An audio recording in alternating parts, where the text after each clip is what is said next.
Keep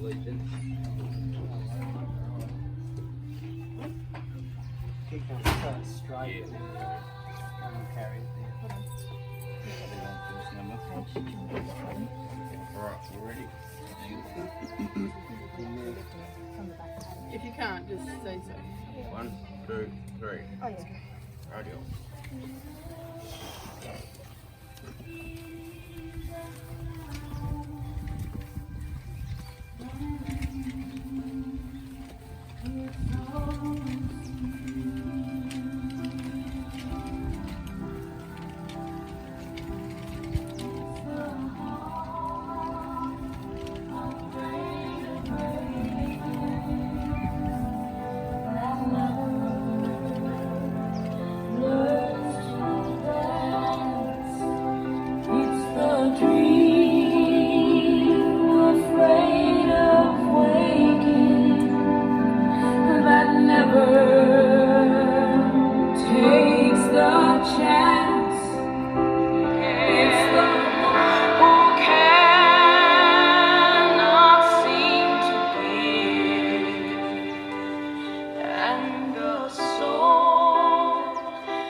Please be seated.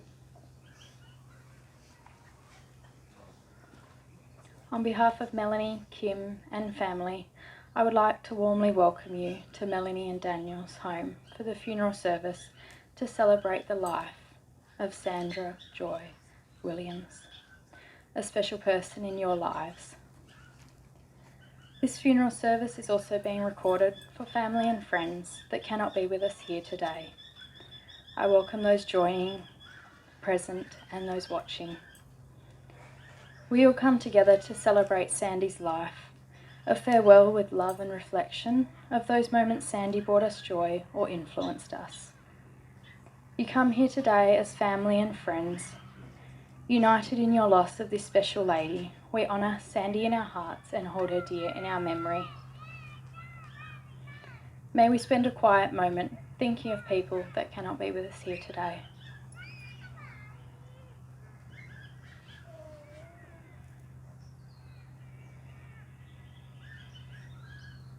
I would like to thank Melony and Kim for giving me the honour of leading the service.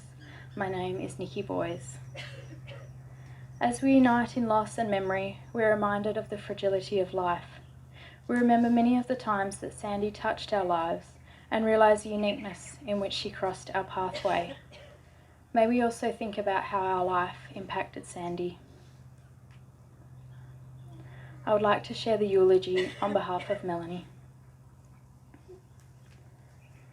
Sandra Joy Beard was born early the morning of 20th of December 1951 in Bombala, New South Wales, south of the Snowy Mountains, to proud parents, Norman and Ruby Baird, of Stephen Street, Bombala. She was their only daughter and a beautiful baby sister for Gavin, 4 years, and Ken, 2 years. Mum attended Bombala Primary School and started her schooling in kindergarten at the same school as her older brothers.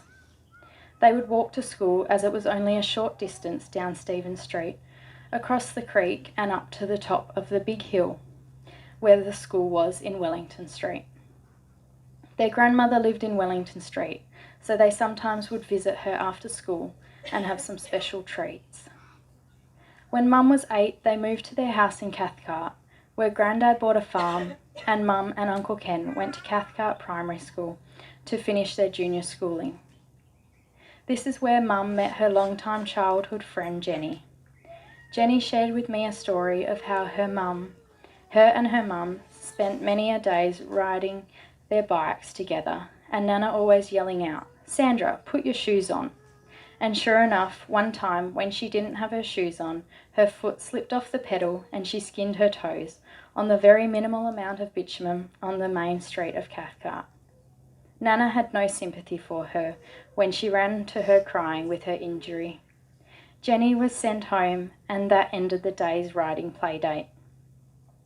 Mum and Uncle Ken could still walk to school as it was 2 blocks away, but mostly rode their bikes. Uncle Ken tells me they enjoyed attending Cathcart School as it was a 1 teacher to 20 children from different grades. When Mum finished primary school at Cathcart, she too joined her brothers at Bega Boarding School for 1 year until the new high school had been built in Bombala. So she moved back to finish her schooling and travelled by bus to get there. Uncle Gavin shares with me that Mum enjoyed cooking with Nana, sewing clothes for herself, and that she enjoyed fishing with her brothers under the Cathcart Bridge most weekends, even though they hardly caught anything except a cold in the winter. Mum thoroughly enjoyed kicking the footy with her brothers, as it was good practice for their school footy team. They also enjoyed family holidays to Merimbala and Wollongong to visit Auntie Anne Hilton. Uncle Gavin also mentioned that Mum, most weekends, would help him wash his Mini Cooper in Knight's Crossing near Grandad's farm. The deal was, if Mum helped him clean his Mini, he would drive her wherever she wanted to go. Speaking of driving, Gavin remembers the day he and Mum and Robert Phelan were driving home from Bombala after doing the food shopping in the Ford Falcon. Mum had had enough of Gavin's bad driving, and she decided to take over the steering wheel, finishing them up in a ditch, rolling the car and covering themselves in flour, milk, eggs and beer. Tail between their legs, they took their time getting home, as they knew they would be in big trouble explaining the accident to Grandad.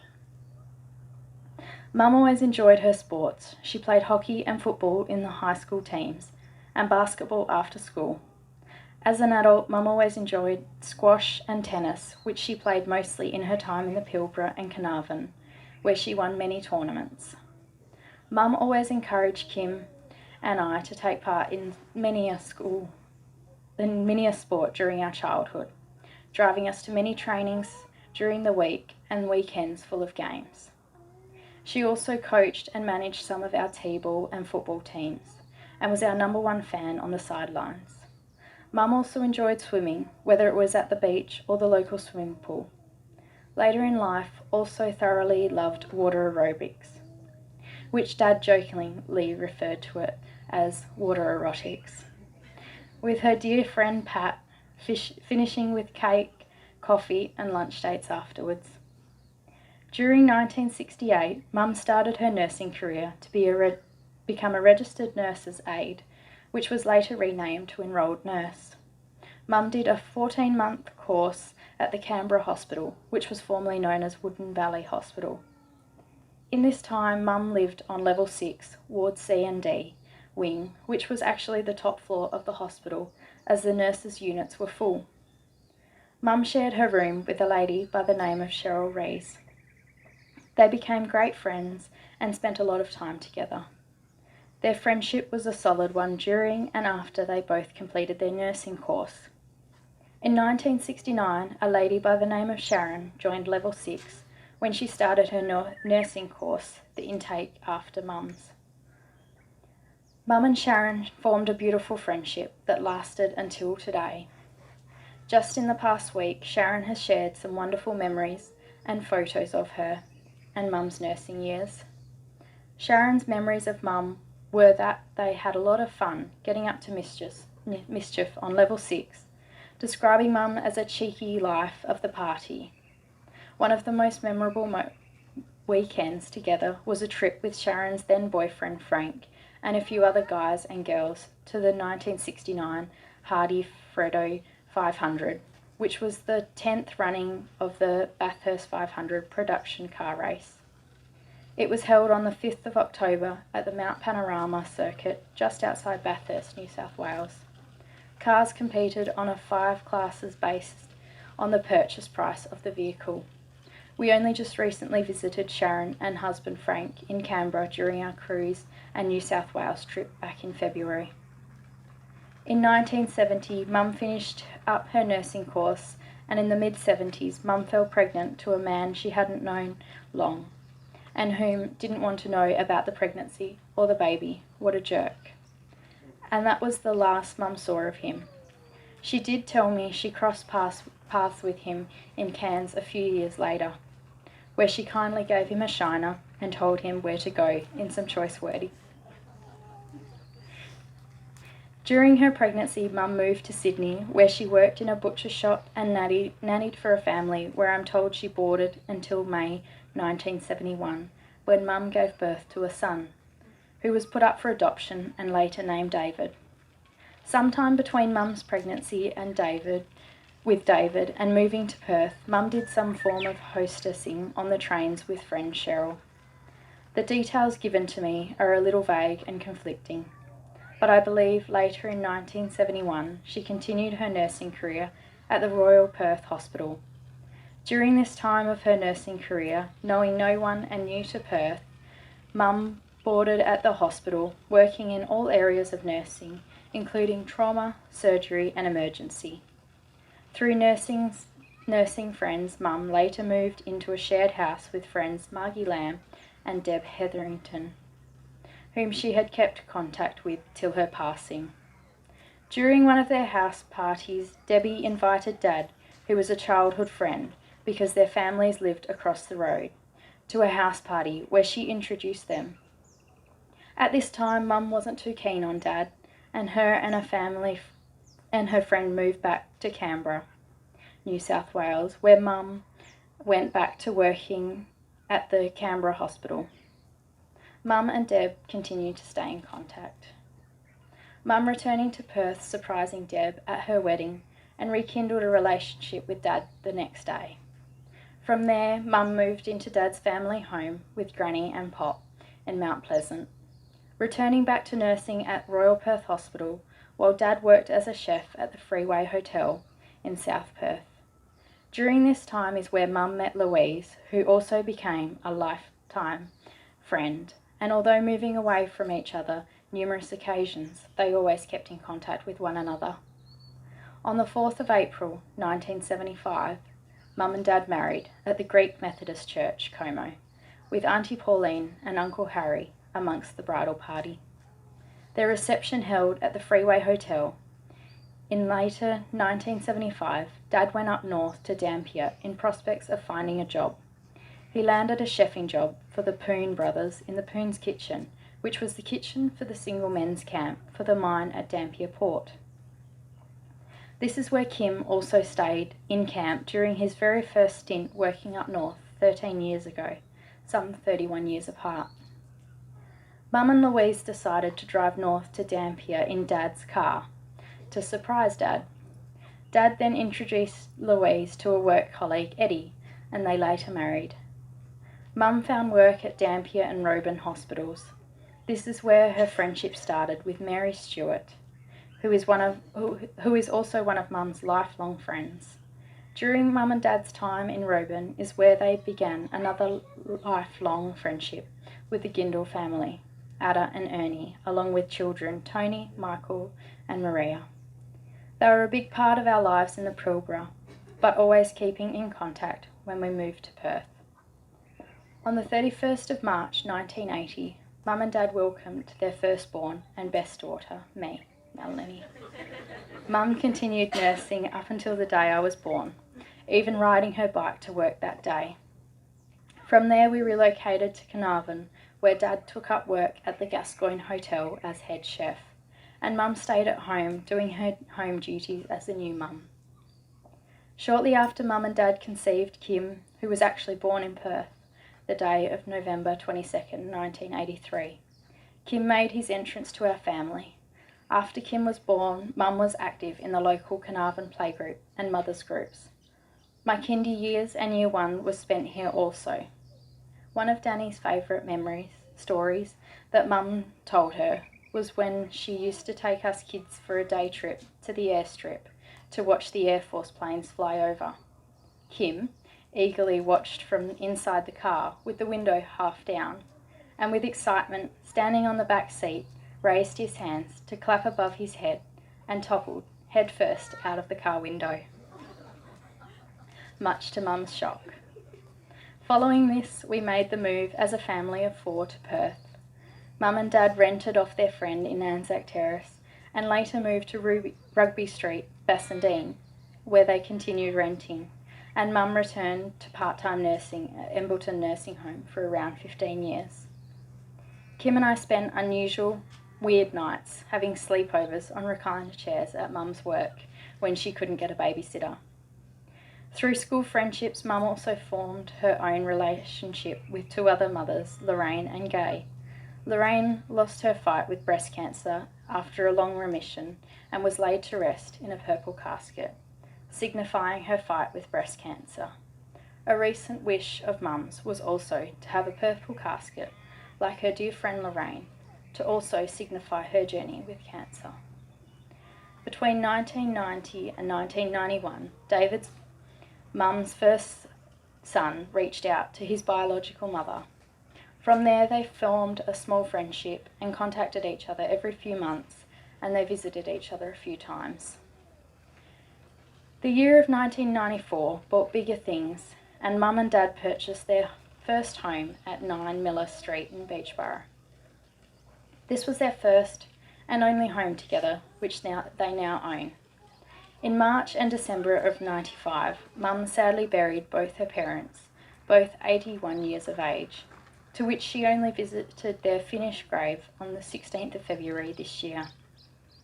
Mum later began a new venture as a disability carer at Blue Sky, a private complex of units for 4 clients. Mum thoroughly loved working with them for short of a decade, building friendships with her 4 clients, Chris, Trevor, Shane, Faye, and fellow colleagues.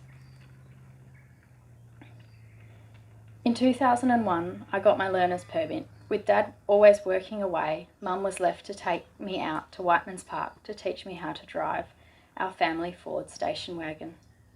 4-speed, with no power steering, what a tank. It had a very heavy clutch and made for some big bunny hops. The year of 2006 brought happiness to our family with the marriage of Dan and I. Kim and Danny started dating 6 months prior, and this was a momentous occasion for our family to join as one. With the birth of Sandra Ivy in January 2009, followed by an arrival of her first sister Michaela Kim in November 2010. In between this time, Mum had her knee replacement, and that was just the beginning of her testing 11 years of health issues. Mum never liked to dwell on her many illnesses, but rather more positive things like her children and grandchildren, which were her greatest achievements. In mid-2011, Mum had a massive heart attack. After a long recovery, she managed to get day release to attend Danny and Kim's engagement party. Both struggling with their health issues, Mum and Dad made it to Kim and Danny's wedding in 2013, followed by the birth of the 3rd grandchild, another girl, Matilda Gale, born August 2014. In 2016, our family as we knew it fell apart. Our beloved main man, husband, dad, and Poppy passed away after a long struggle with COPD. Life was never the same. Mum continued to live in the family home, but spent more time in Dongara with us. In March 2017, Mum had a mastectomy following the finding of breast cancer, and not long after that we saw through Mum and Dad's plan to repaint and carpet their home, which ended up a full house renovation that Mum loved ever so much. The past 3.5 years, Mum came back and forth from Dongara for company, to share in special moments with her granddaughters, for birthdays, school events and dance. After the whirlwind renovations, finally came Danny and Kim's long-awaited announcement of a pending birth of their first child, later born in July 2018. Our first grandson was welcomed into the family, Tyler John. After a really short time after, came a surprise announcement of a 5th grandchild, another boy, Nate Roman, born February this year. As a promise to Dad and Mum and I organised her long-awaited dream of an overseas holiday, to which we travelled to Sydney, where we boarded the Ovation of the Seas to trip around New Zealand for a 13-night cruise. On arrival back to Sydney, we collected a hire car and road tripped with Mum back through all her childhood towns, visiting places, family and friends, including brothers Gavin and Kenny. On return from our trip and meeting the newest grandson, nephew, cousin, Nate Roman, Mum was diagnosed with terminal metastatic cancer only a few weeks later. Mum then lived with us here in Dongara and, much to our surprise, was gone before we knew it. Mum was extremely proud of her children and our achievements, her grandchildren, and doted over them. It gave us the chance to spend quality time as a family, the kids to spend time as cousins, and forced our lives together to support each other in a trying, testing and sad time. I don't want to dwell on Mum's last few weeks, but the positive out of this has given us beautiful, quality family time together, which Mum loved the most. Mum was amazing, plain and simply amazing. She will always be fondly remembered for being our rock, a shoulder to cry on, a warm hug, a best friend, a listening ear, who always put everyone else before herself. Her ability to take many pointless garden and flower photos, as Kim pointed out, while helping sift through thousands upon thousands of unsorted photos, will never be forgotten. Her obsession with shoes, bags, jewellery sales and endless Miller's collections will always give us a giggle. COVID wouldn't have affected the Miller's sales, but Mum's passing sure will. Love you, Mum. I would like to share some short memories from Sandra's brother Ken.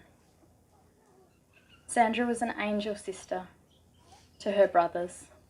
She always kept in touch with everyone. She was an angel nurse who cared for everyone she knew. She was a loving, caring mother and grandmother to her 5 grandchildren. Sandra had a great sense of humour and fun and loved being around people. Sandra will be sadly missed by everyone. I would like to share a eulogy from Jenny. Hi Melanie, Kim and families. This note is written with a heavy and sad heart, but would like you to know that your mum has been a very dear friend of mine since 1962, when our Jones family purchased Woolish property at Cathcart. We had so much fun playing on the Cathcart slippery dip, playing tennis, riding our bikes after school and weekends, dreading the street lights turning on, as then it was time to go home. We holidayed together during the January school holidays in Carnarvon at Pumla, then another year at Merimbula. We made lots of holiday friends and had campfires on the beach each evening. I started high school at Bega in 1964. Sandy came down and completed 1 year at the hostel also. By then the Pumla High was more accessible, and Sandy travelled to Pumla and I stayed at Bega. So we were always looking forward to school holidays, often begging for a lift to town by some of the local Cathcart guys, Gavin, Gary Morgan, on Saturday morning and then again Saturday night for the movies. After leaving school, we both went to Canberra, Sandy nursing and I was in public service. Work hours didn't always coincide, but we often met for a get-together. Greg and I moved to Victoria, then back to Pomala to be married in the early 70s. As we didn't have mobile phones and the internet, our parents at Cathcart would always bring us up to date with who was coming home for Christmas, etc., and kept us informed. Sandy and John visited in Sydney about 1976. We had a great time going to the Castlereagh drags and getting the hell bashed out of our knuckles for playing with what I remember as tuck-tucks. In all the years Sandy has been in Perth, we always stayed in contact at least each 6 months. We had 4 visits to Perth during that time, and each visit was just like we had seen the yesterday. Greg and I shall miss Sandy very much. She was so happy to be married to John and have a wonderful son and daughter. She had a couple of hard knocks during her life. Never, ever did she complain, and was always so positive, happy and fun to be with. The best part of her life was her family. She was so proud of you all. It will be a hard day for you and your families on Saturday. Just remember all the fun, happy times to get you through. We'll be thinking of you all. Lots of hugs and kisses, Jenny and Greg. Some beautiful memories from friends and Melony. Let us now spend a few moments in quiet reflection of Sandy and how she has touched your life while we watch her photos and listen to some of her favourite songs.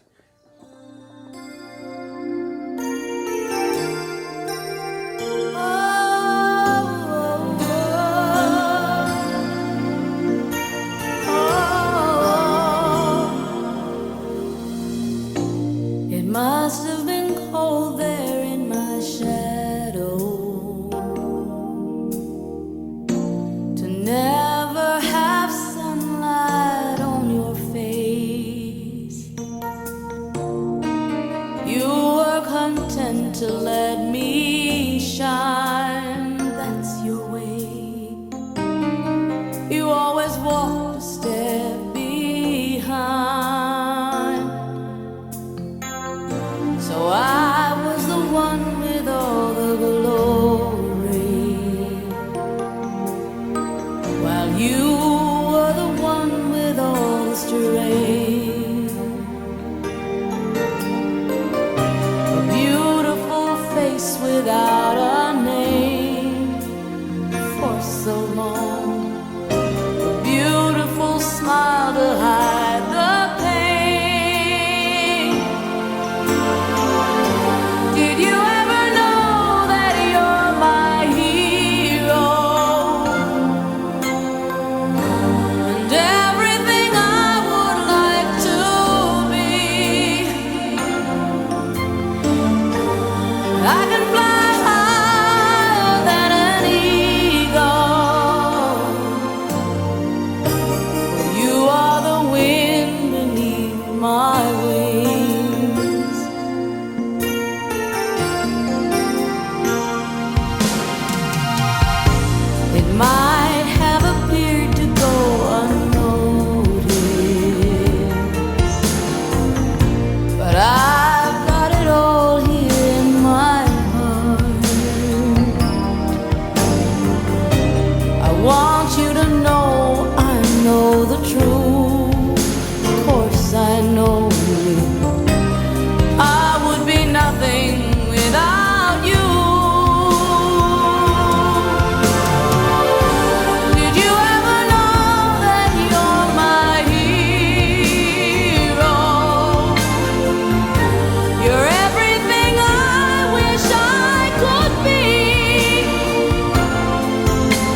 new suede shoes and I boarded the plane.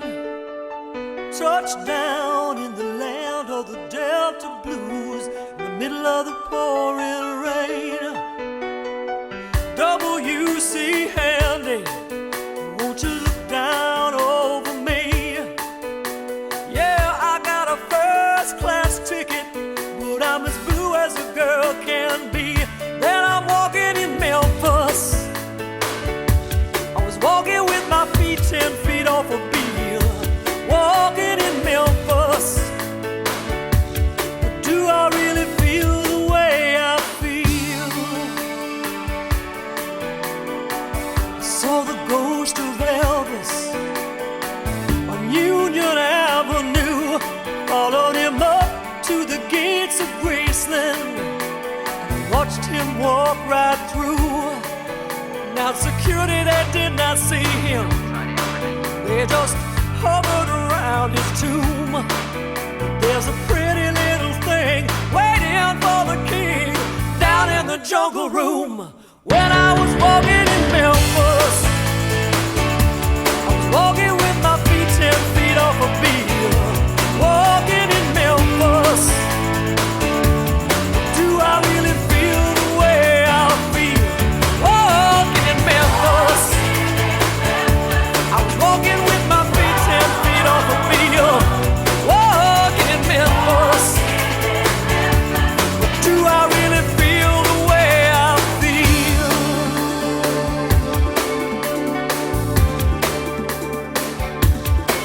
They got catfish on the table. They got gospel in the air. Reverend Green, be glad to see you when you haven't got a prayer.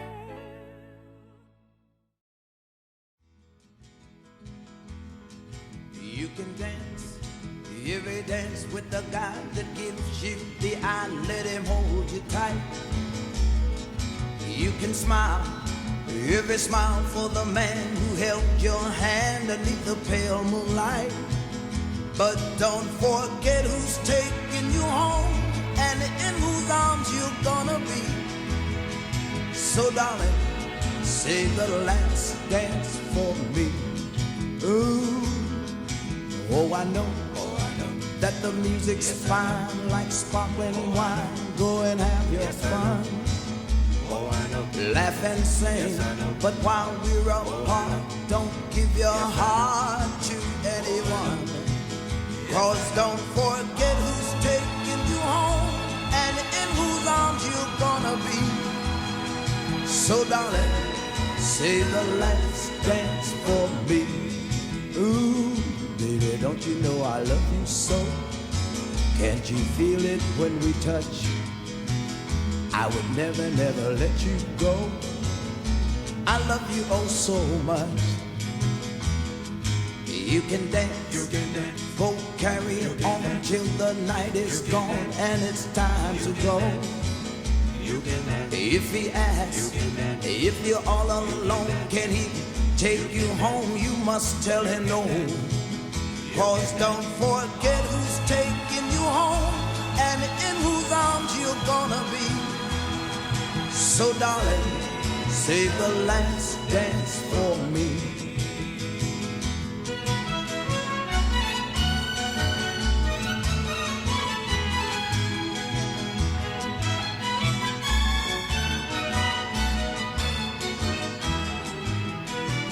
Cause don't forget who's taking you home and in whose arms you're gonna be.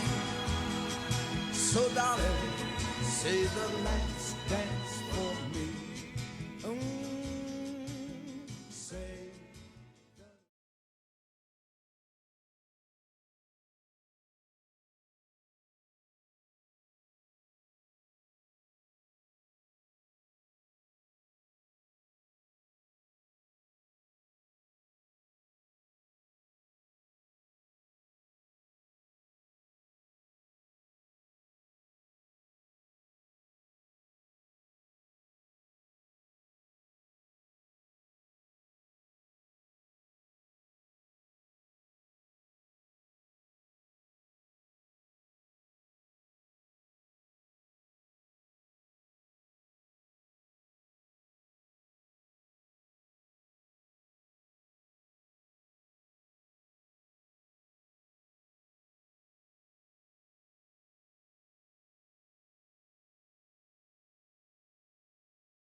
lots of special memories.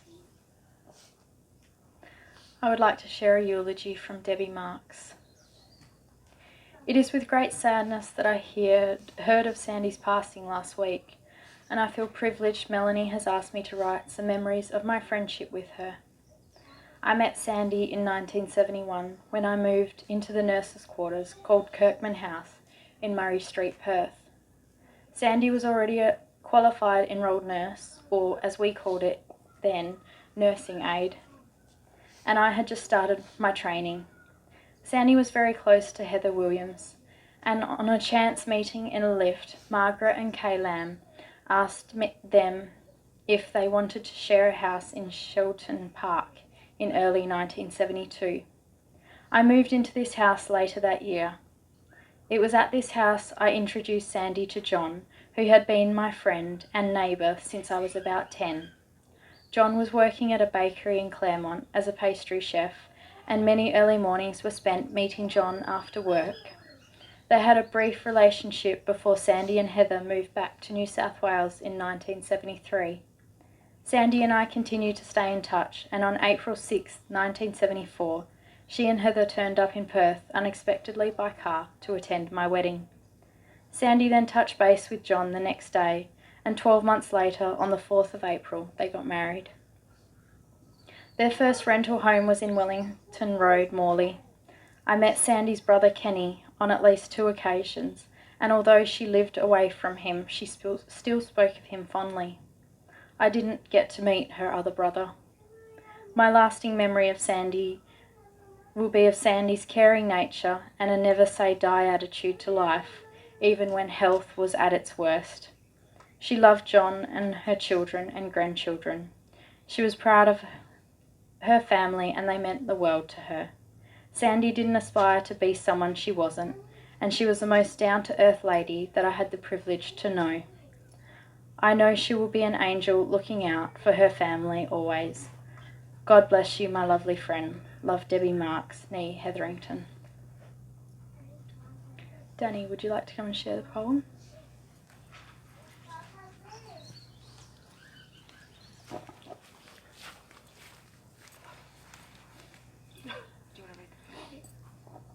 Okay, so this was a book, a friendship book that I found that Mum had dog-eared the corner of the page.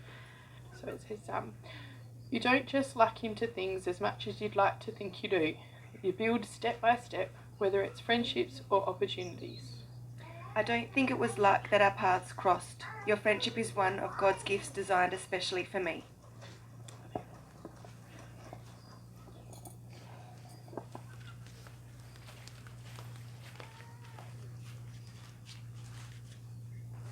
Thank you, Melony and Danny.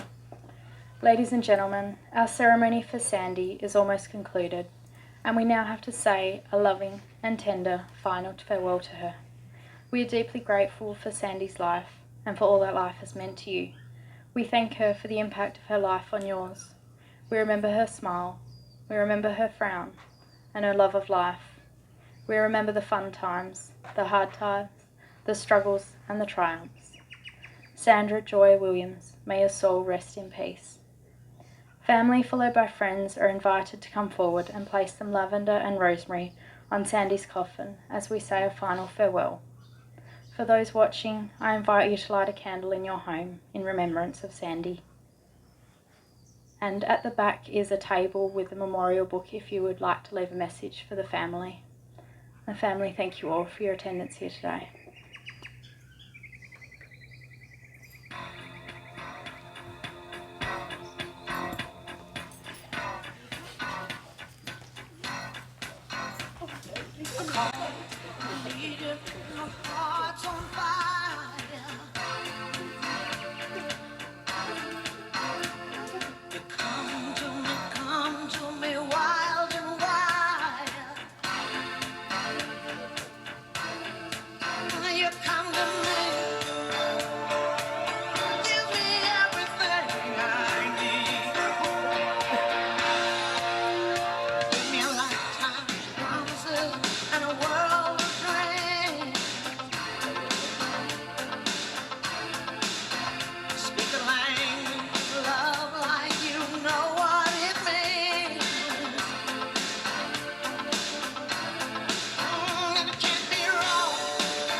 nice to see you, Mary.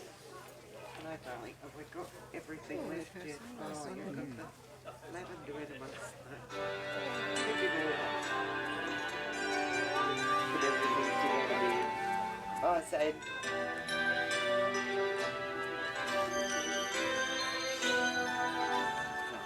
From a distance, the world looks blue and green, and the snow-capped let's go.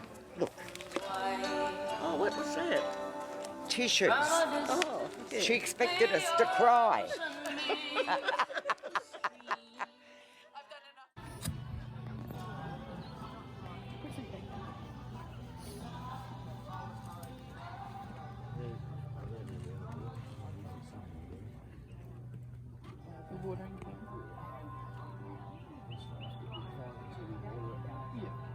Can I help you to get it?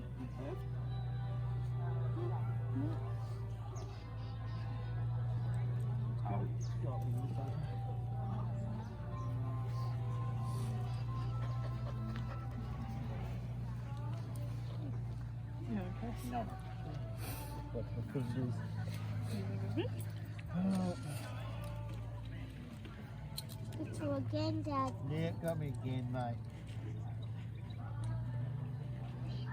That Grace and Cass on the front.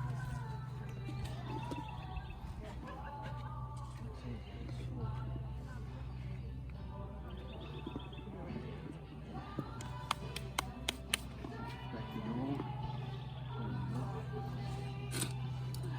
Grab those two.